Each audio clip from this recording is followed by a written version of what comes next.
रेणुका की शादी कुछ ही दिनों पहले शास्त्री नगर में हुई थी। रेणुका बहुत ही आलसी लड़की थी। वो दिन भर बेड पर सोती रहती या फिर मैगजीन पढ़ती रहती और घर के काम भी धीरे धीरे ही करती। एक दिन उसकी सास उसके पास आती है। बहू, आज बेसन का चिला बना दे, बड़ा मन कर रहा है। हाँ मम्मी जी, बनाती हूँ थोड़ी देर में। थोड़ी देर में? अरे थोड़ी देर में तो रात के खाने का वक्त हो जाएगा बहू। अच्छा मम्मी जी, तो फिर आप रात का खाना ही खा लीजिएगा ना। हे भगवान, कैसी आलसी बहू मिली है मुझे। हर काम को बस टालती ही रहती है। रेणुका दिन भर बस आलस पना ही करती रहती। एक बार रात के खाने पर सब बैठे हैं तो रेणुका का पति कहता है, अरे ये क्या, आज फिर से करेला? रेणुका, हफ्ते में तीसरी बार ऐसा हुआ है कि करेला बन रहा है। कुछ भी बना लिया करो। अरे इतनी सारी सब्जी मिलती है मार्केट में।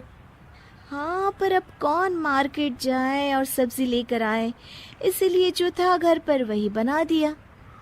बहू, फ्रिज खोल कर देखती तो पता चलता कि सारी सब्जियां रखी होती है। पर तुम्हारा आलसपन खत्म हो तो तुम्हारी नजर जाए ना। विशाल कमरे में आकर रेणुका से पूछता है, रेणुका, मैंने कहा था तुमसे कि मेरे लिए रुमाल ले आना। मेरे सारे रुमाल खराब हो गए हैं। तुम ले आई क्या? आज नहीं गई, कल ले आऊंगी। ओफो, पिछले 4 दिनों से मैं यही सुन रहा हूँ। बिना रुमाल के ऑफिस जाना पड़ रहा है। तुम तो बहुत ही आलसी होती जा रही हो रेणुका। आपको रुमाल की जरूरत है ना, तो खुद ही खरीद लीजिए ना। हाँ, अब वही करूंगा। तुम्हारे भरोसे बैठा रहा तो कुछ नहीं होगा। एक दिन दरवाजे पर बेल बज रही होती है और रेणुका सोफे पर बैठी होती है, पर आलस में दरवाजा खोलती ही नहीं। अरे बहू, कितनी देर से बेल बज रही है। क्या कानों में रुई डालकर बैठी हो जो सुनाई नहीं दे रही बेल? मम्मी जी, अब आप आ ही गई है तो आप ही खोल दीजिए ना दरवाजा। क्यों मुझे ताना मारकर और देर कर रही हैं? अरे वाह, उल्टा चोर कोतवाल को डांटे। सास दरवाजा खोलती है तो उसकी पड़ोसन दरवाजे पर खड़ी होती है। दरवाजा खोलने में इतनी देर क्यों हो गई? सब सो गए थे क्या? और ये भी कोई वक्त है क्या सोने का? हाँ? अरे नहीं नहीं, ऐसी कोई बात नहीं है। आइए आइए, आप लोग अंदर आइए। ओफो, इन सबको भी अभी आना था। अब मम्मी जी लगा देंगी मेरी ड्यूटी किचन में। बहू पकोड़े तल दे, बहू चाय बना दे। अरे बहू, सो गई क्या? कब से आवाज दे रही हूँ। जा चाय बना कर लिया। हाँ मम्मी जी, अभी जाती हूँ थोड़ी देर में। सास रेणुका को आंख दिखाती है। मतलब थोड़ी ही देर लगेगी चाय बनाने में, अभी ले आती हूँ, बस झटपट। रेणुका रसोई में जाती है और इसी आलसीपन में वो चीनी की जगह नमक डाल देती है। जैसे ही सब चाय का घूंट भरते हैं, चाय थूक देते हैं।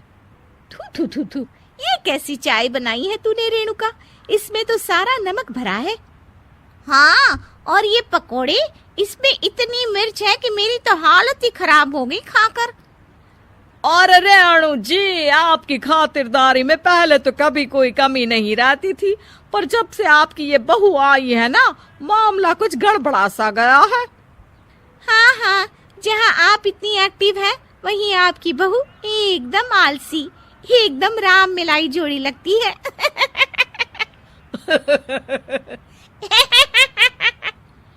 अच्छा जी, चलते हैं अब।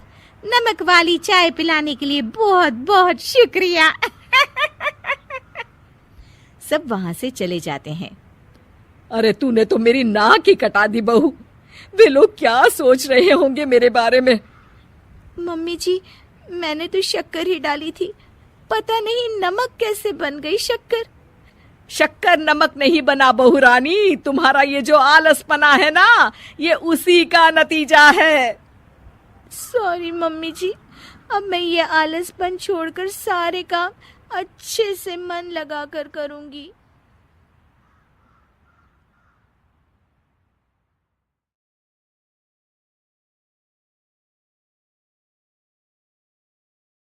आलसी बहू। एक गांव में जयसी नाम के एक जमींदार रहते थे, जिनके 5 बेटे और 1 बेटी थी। इकलौती बेटी होने के कारण उसे सबसे ज्यादा दुलार भी मिलता था। जमींदार की बेटी ज्योति अपने पिता के इस दुलार की वजह से जिद्दी, गुस्सैल और आलसी हो गई थी। एक दिन जमींदार की पत्नी सुधा ने उनसे कहा, अजी, बेटी तो पराया धन होती है, तुम इसे इतना सिर ना चढ़ाओ, शादी के बाद कैसे निभाएगी। तब जमींदार ने कहा, तुम चिंता मत करो, मैं इसके ससुराल कहीं ना कर भिजवा दूंगा। गांव में सभी ज्योति के आलस और गुस्सैल स्वभाव को जानते थे, इसलिए कोई भी उससे शादी नहीं करना चाहता था। समय गुजरता जा रहा था। एक दिन जमींदार ने गांव के सबसे होनहार लड़के रवि को बुलाया और कहा, देखो वीर, तुम्हारे पिता भोलाराम ने मुझसे जो कर्ज लिया है, तुम उसे आज तक चुका रहे हो। तुम मेरी बेटी से शादी कर लो, मैं तुम्हारा वो सारा कर्जा माफ कर दूंगा, और यही मेरी शर्त भी है। मजबूरन रवि को इस शादी के लिए हाँ कहनी पड़ी और दोनों की शादी हो गई। लेकिन शादी के बाद भी ससुराल में भी ज्योति का व्यवहार नहीं बदला। अब तो वो पति के साथ ससुर को भी फटकार लगा देती थी और कोई उससे जमींदार के डर की वजह से कुछ नहीं कह पाता था। लेकिन अब रवि से ज्योति की ये हरकतें देखी नहीं जा रही थी। उसने ज्योति को सबक सिखाने का एक उपाय निकाला। एक दिन ज्योति जब सोकर उठी तो उसे बहुत जोरों की भूख लगी थी। ज्योति ने कहा, अरे सबको सांप सूंघ गया है क्या? मुझे जोरों की भूख लगी है, कोई खाना लाओ। ज्योति, आज खाना तुम्हें बनाना है। ज्योति रुआंसी होकर कहने लगी, ना बाबा ना, इस कड़ाके की ठंड में मुझसे खाना वाना नहीं बनेगा। हाँ, अच्छा ठीक है, खाना मैं बना लूंगा, बस रसोई में तुम मेरी थोड़ी मदद कर देना। अब रवि की बात मानने के अलावा ज्योति के पास कोई चारा नहीं था। दोनों ने मिलकर खाना बनाया। रवि खाना खाने के बाद कहता है, ज्योति, मैं खेत पर जा रहा हूँ काम करने, तुम घर में चौकस रहना। हाँ, चौकस? वो क्यों? तुम्हें ये बात नहीं पता, लेकिन दिन में प्रेत यहाँ से गुजरते हैं और जो भी उनकी तरफ देखता है वो उसे नोच डालते हैं। ज्योति डर गई। नहीं नहीं, तब तो मैं यहाँ नहीं रहूंगी। तो क्या तुम मेरे साथ खेत चलोगी? मैं इस ठंड में बाहर नहीं जा सकती। लेकिन एक बात तो बताओ, ये प्रेत तुम्हारे सामने क्यों नहीं आते? मेरे सामने भी आते हैं, पर जो उनकी तरफ देखता है या उनसे आंख मिलाता है, प्रेत उसी पर हावी हो जाते हैं। इसीलिए तो हम अपने दिन भर के काम में इतना व्यस्त रहते हैं ताकि उनकी तरफ देखने का समय ना मिले। अच्छा, अब मैं जा रहा हूँ।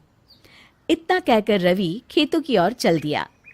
घर में खाली बैठी ज्योति को अब ये सोचकर डर लगने लगा। उसने सोचा, हे भगवान, अब मैं क्या करूं? यहाँ अकेले मुझे काम करते रहना चाहिए ताकि मेरा भी ध्यान प्रेत पर न जाए। अब बिना माँ के काम करना ज्योति की मजबूरी बन गई थी। वो डर से खाली भी नहीं बैठ सकती थी। उसने मन में सोचा, रवि के आने से पहले क्यों ना खाना ही बना लूं। उस रात को खाना ज्योति ने बनाया। रवि जब घर आया तो देखा पूरा घर साफ होने के साथ साथ रात का खाना भी बन गया है। ये देखकर वो बहुत ही खुश हुआ। ज्योति ने कहा, आज प्रेत नहीं आए जी, मैं पूरा दिन काम में ही जुटी रही। हाँ, तभी शायद वो बगल से निकल गए होंगे। इसके बाद अब रोज ज्योति डर के मारे काम करने लगी और धीरे धीरे उसका स्वभाव बदल गया। 2 महीने निकल गए और एक दिन जमींदार अपनी पत्नी के संग अपनी बेटी ज्योति से मिलने आए।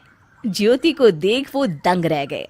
वो तो भाग भाग कर घर का सारा काम कर रही थी। उसके शरीर में बिल्कुल भी आलस नहीं था। माता पिता को देखकर ज्योति उनके गले से लिपट गई और बोली, पिताजी, यहाँ खाली मत बैठिए। माँ, आप भी ना यहाँ जल्दी से कुछ काम करिए, नहीं तो प्रेत आप दोनों को भी नुकसान पहुँचाएंगे।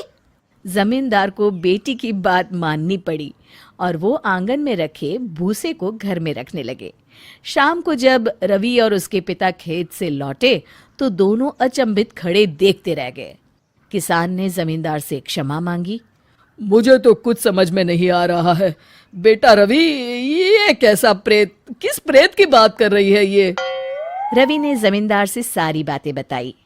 पिताजी मुझे माफ करिएगा, लेकिन मैंने ज्योति के आलस को दूर करने के लिए ये प्रेत वाला झूठ बोला था, और भोली भाली ज्योति प्रेत वाली बात को सच मानकर खाली बैठने से डरने लगी और काम करने लग गई। अब देखिए ना, आपकी बेटी कितनी मेहनती और समझदार हो गई है। रवि की समझदारी और चालाकी से ज्योति के माता पिता बहुत खुश थे और सभी प्रेत वाली बात पर हंसने लगे।